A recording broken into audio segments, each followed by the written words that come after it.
Hey everybody, this is Petey from Spinnerack, and today I'm doing a video on one of my favorite periods for John Byrne, right? And this came about as Byrne was struggling. Most would say he was just leaving books during his struggle with Marvel and books not working out. He decided he wanted to do something where, he could start with a virgin universe, realistic heroes, and he went to Dark Horse to do that kind of book, right? And he kept it sci-fi based with superheroes, right? So we got introduced to the next men in Dark Horse. I think this is the first one, not the first issue, but the first period where Byrne stuff was coming out in. Byrne had this book with Stan Lee that was kind of being editorially picked apart, and Byrne decided to take it back and give it to Dark Horse, right? So after the independent craze, this is, I believe, outside of maybe covers, this is the first kind of story Byrne did. It was 4 parts before it got to its own issue. We got to see Byrne kind of do these characters that we never met, that we don't know, that we don't have any connection to see if we could connect with. And our first person we meet is Tony Murchison, right? We're not getting too far into the story because I've done all the next men. So this one, the only historical note I'd like to put, as I always do, is that Steve Oliff did the colors. He would go on and do Spawn and do a lot of computer coloring. I don't know if this is computer coloring, but it's a lot of airbrushing in here, right? And it has some of Byrne's signature line here, but we'll see that kind of go away. But it has some of the stuff we see in his presence line too. So then we get the next men, right? So they come out, and at this point, he's still in talks with Marvel, even though this is before the Image guys go. So he's doing the X-Men at the same time this next man comes out. So this comes out at the same time. His plan was kind of make the move to doing more independent stuff, but he was on the X-Men for 2 seconds, and then that kind of went away. So, and this did pretty well initially until the Image guys came out, kind of blew it out the water. And that's why a lot of people don't remember that the next men came out before Youngblood. But the Youngblood is the one that had the huge success, right? So, and we have this, which you can tell is Byrne stuff, but it's less so.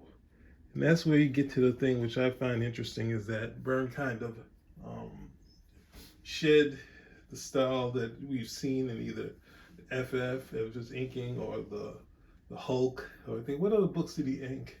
Not too much Superman, besides the covers. He kind of was, getting into a Byrne style we hadn't seen before. Didn't have all the usual stuff. We could tell it's his stuff, but it wasn't all the usual stuff. And he was doing stuff. Here's the certificate in there. He's doing stuff with a lot of mundane stuff that he considers more of his style of being the king of the quiet moments, right? So we got this meeting. So in between there was a break, I think for a month, and they had a 0 issue, and Byrne also released Critical Error, which is a reprint of a story Byrne did while he was on the X-Men. So we get to see his early inking line in comparison to that. So we get to see a different Byrne. Now I think this one, as a kid, this was something, people liked it because of the nudity, but Matt Webb did the colors for it. He also did the next men colors, right? And he kept this pretty colorful. And this book is a good comparison. I think it's the comparison between this and Byrne's last published work. So it's a good thing to kind of compare, right? It's nudity. So it doesn't have the Terry Austin line, but it's similar, right? So as we're going on, we're going to get to, hold on. I put my hand up.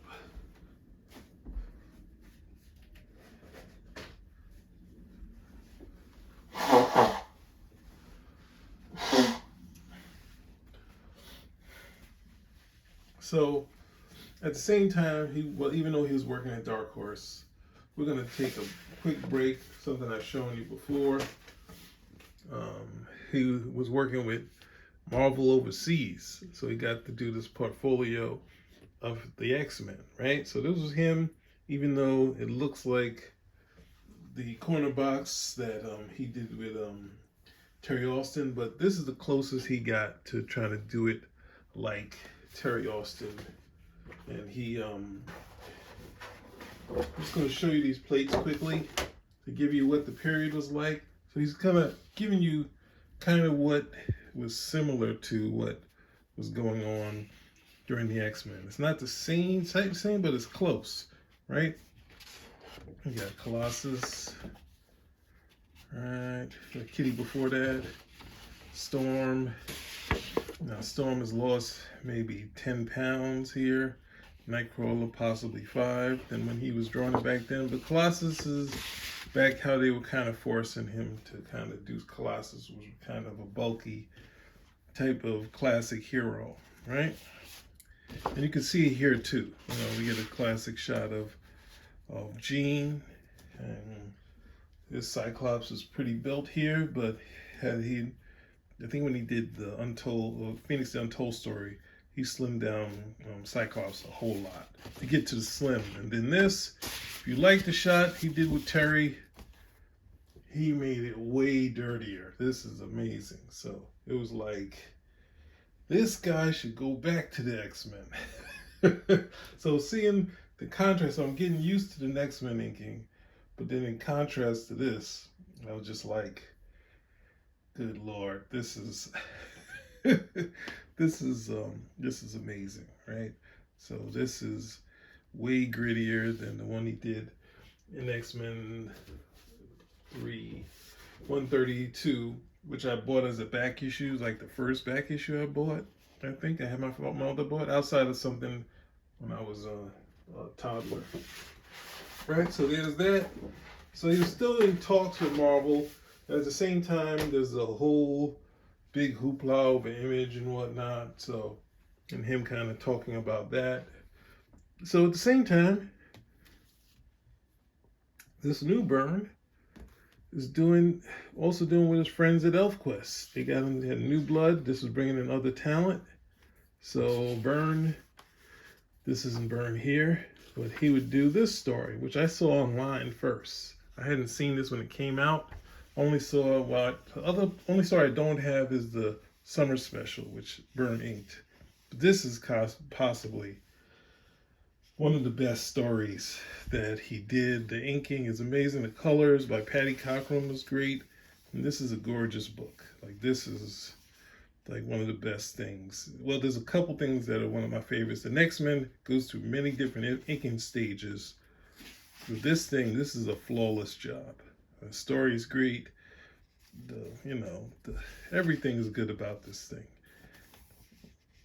Right, and this is still 92, so it was a very fruitful year for Byrne, right?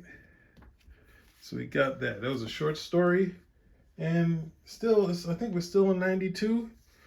We got another short story coming, which is Herbie, the Fat Fury.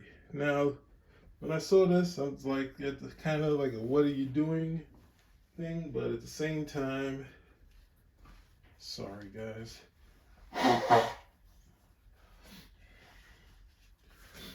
And this is one that had to grow on me. No pun intended, right? Because I like the inking on the cover. It looked like the same way he inked it when he first drew him. But this, I was kind of surprised. I was like, it's over. It finally happened. Lost all the sheen, but I didn't realize he was kind of doing this in the style of how the original books would go. So you can see that it's going to connect. This style, the way he drew this, is going to work with the book, the stories that come after this, which is Make Way for the Fat Fury and the other story, right? So, but then even looking at this and being upset that it wasn't like, right here, when I saw this, I was like, maybe there's something here, right? I was really wowed by that shot. And the story's cute, right? It's a classic Fat Furious thing. But there's some bits in here that I was just like, you could see what Byrne was doing if you're not looking for the sheen, which is what I was kind of looking for. And like this shot here with the cows, and this shot her pulling the wig off. Like there's so many great things here. And regretfully, this was online for $800. And I was thinking about buying all these pages, and of course it got bought by somebody. But yeah, after looking at it online, and then you see this, it kind of works smoothly with the art by Odin Whitney. Like it looks like it works exactly with this stuff, right? So Byrne isn't taking it and throwing it. But as a kid, I was kind of like, it should all be looking like this, as dynamic as this. But it's yeah, like right here, killer, right? So just to give you a thing, and then even though I was reading previews, we're gonna get to a couple things from previews. But I didn't see this story. I didn't see this in previews. So this is since he's still in talks with DC, even though he's talking about struggling with the practices of the comic industry, it wasn't a thing where he was like, I'll never work for them. He was like, at times with Marvel, was like, I don't know how I'm going to work with them again. And we had this great story with him and Larry Niven.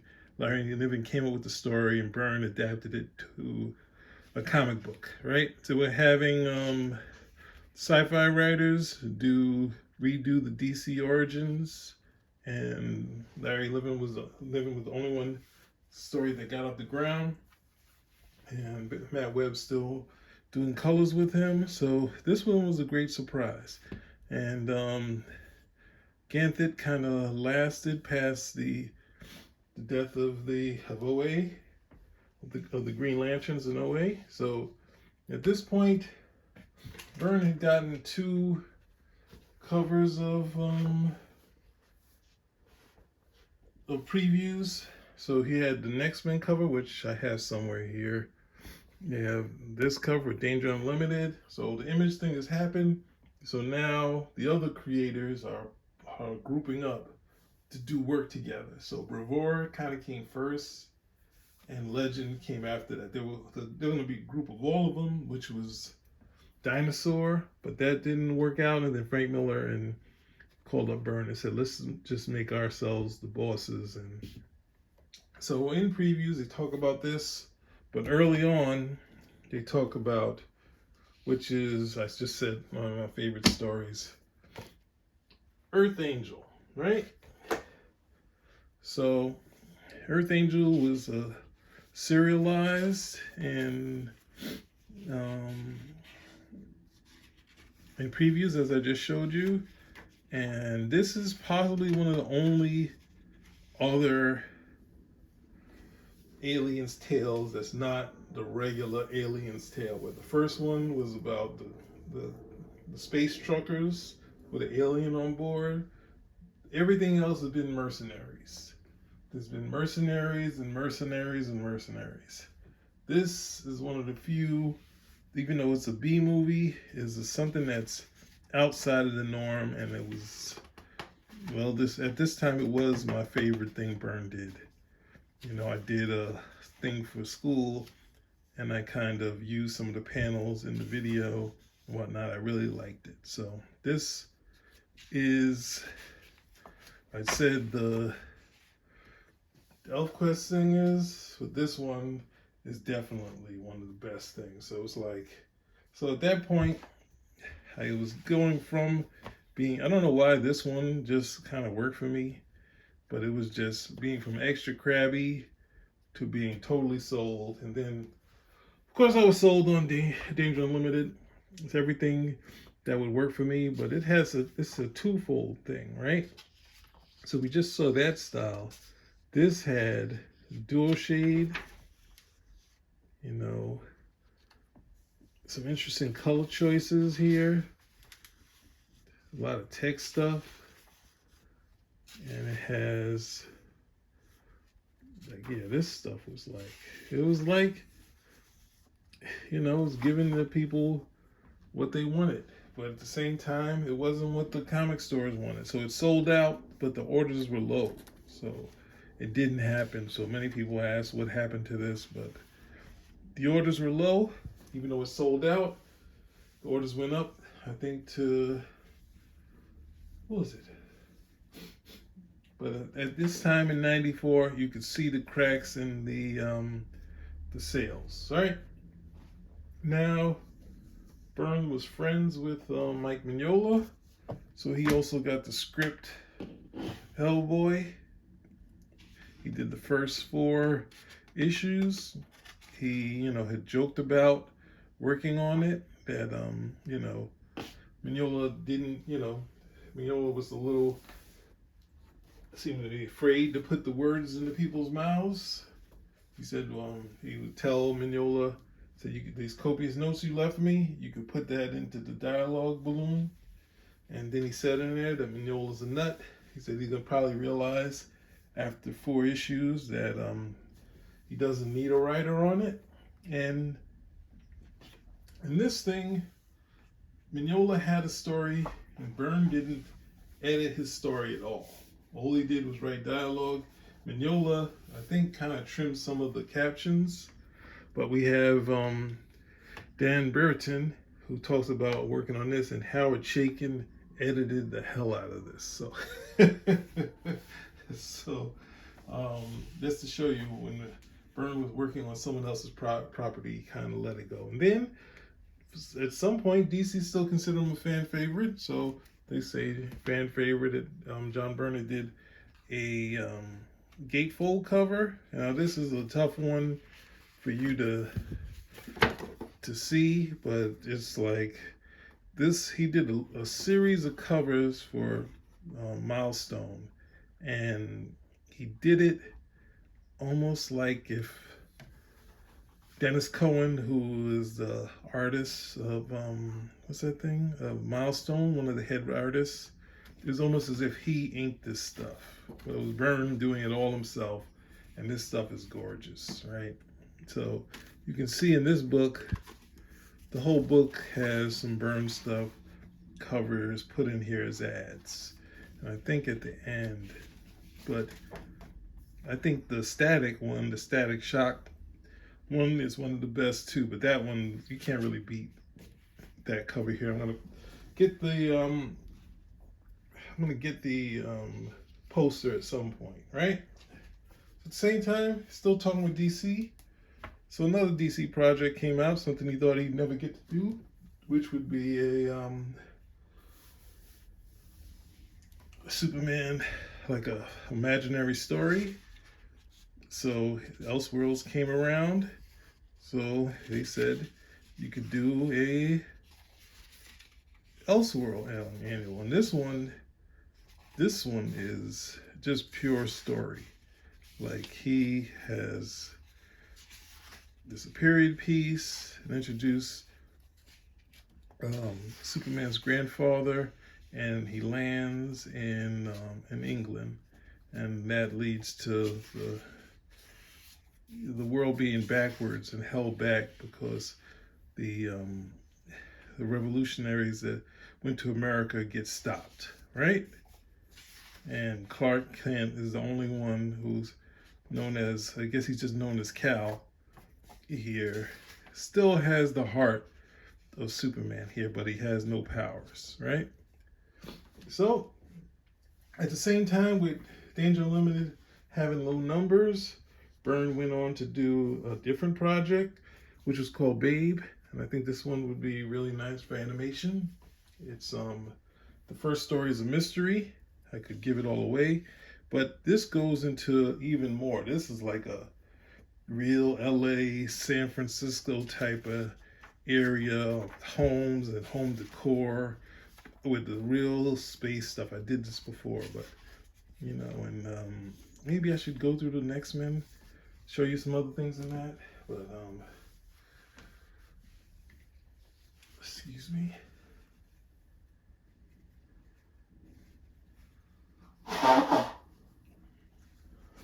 We're almost done. It was a great period, so we gotta show you a bunch of stuff.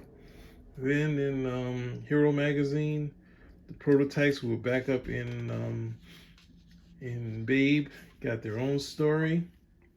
And since Byrne did some of digital stuff, it would be interesting if Byrne had kind of redid these guys as but the logo was perfect, so it would be kind of fun to see them in animation too. This was another thing that felt like it was right for animation. And there was a panel that was online that they just sold that I liked a lot. Is this in this book? That's one of them. Her waking up. All right. And then the Torch of Liberty, who was a backup in Danger Unlimited, got its own story. And just like Byrne, Kieran had kind of shed a lot of his stuff. And this is a gorgeous book. Like, there's nothing like...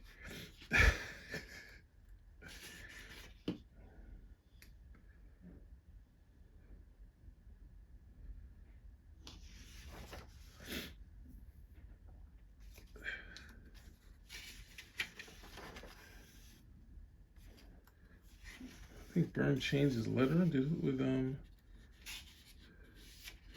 this Kieran might have done the lettering on this. I'm not sure Byrne probably did it, but it's a simple but fun story, and it's cool that hey, you can take out the guy's mask, but no one knows who the person is. All right, so getting to the tail end. After seeing the first, which was a mystery, this is just a whole on action romp, the Blade 2. And Byrne, so you have the mundane stuff leading you to the crazy Cyber Gator stuff, which is really nice, right? Then one of the last things that Byrne did, which I've covered before, feels like I covered all of this, but it's good to show the whole period as a whole, right? Is Harlan Ellison's Dream Corridor. As I said, Harlan Ellison wasn't happy, so he had all this dialogue at the same time. He wanted it to be a real, he wanted Byrne to Ghost Durango, to have cool backgrounds and cool settings in this dark, terrible story, right? Not terrible in that it's a bad story, terrible in very dark, right? So the person dies and sees himself cut open, right? And it looks, in my mind, it looks better in black and white, but this is still like, good Lord. Right? It's just a really dark sort of tale. And I think Byrne put it to the task. If you put this up against, these pages up against the story without looking at the, like, see, he's kind of going at it. So there we go. We went through it. This is the 90s independent period, or the Dark Horse period, but there was also some Marvel, DC, Warp graphics, anything else. One book that was released through Hero and Dark Horse, but it was like a really, and you got I didn't talk about the painted covers. Yeah? So you got a painted cover here.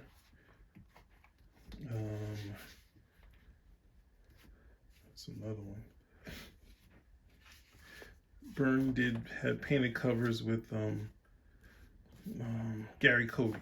So I think this is, even though Alex Ross was around, I think the painted thing, and Steve Root was already doing painted covers, but it didn't really blow up until Alex Ross, right? But we got some cool painted covers by Gary Cody, right? So there you go. It's one of my favorite periods. Me being a big fan of Byrne FF, Byrne X-Men, Byrne Hulk, which I felt was kind of the pinnacles of the art. And Doom Patrol, that Doom Patrol and the Secret Origins annual is one of my favorites that he inked. That's kind of my favorite stuff. So this kind of stuff The fact that it's slowly over a period just blew me away, where I was early starting that. Please go keep the thin line that's on the cover of the first issue of the next Men. Keep that. That's how you should do it. And then to slowly turn from the crabby fan, you know, loving this cover, to being able to accept the kind of grittier line or rougher line that Byrne was doing, and really be blown away by the Milestone covers. But that's about it. I think that covers it. And I think I covered many of these books. I covered Babe, I covered The Next Men, the whole thing. I covered Harlan Ellison, there are videos on that. Danger Unlimited. If you want me to do the two-edged story from Elfquest, I'll do it. I did Critical Error. So I did a lot of these books. So it tells you how much a big fan I am. But I guess that's about it. Spin Rack out.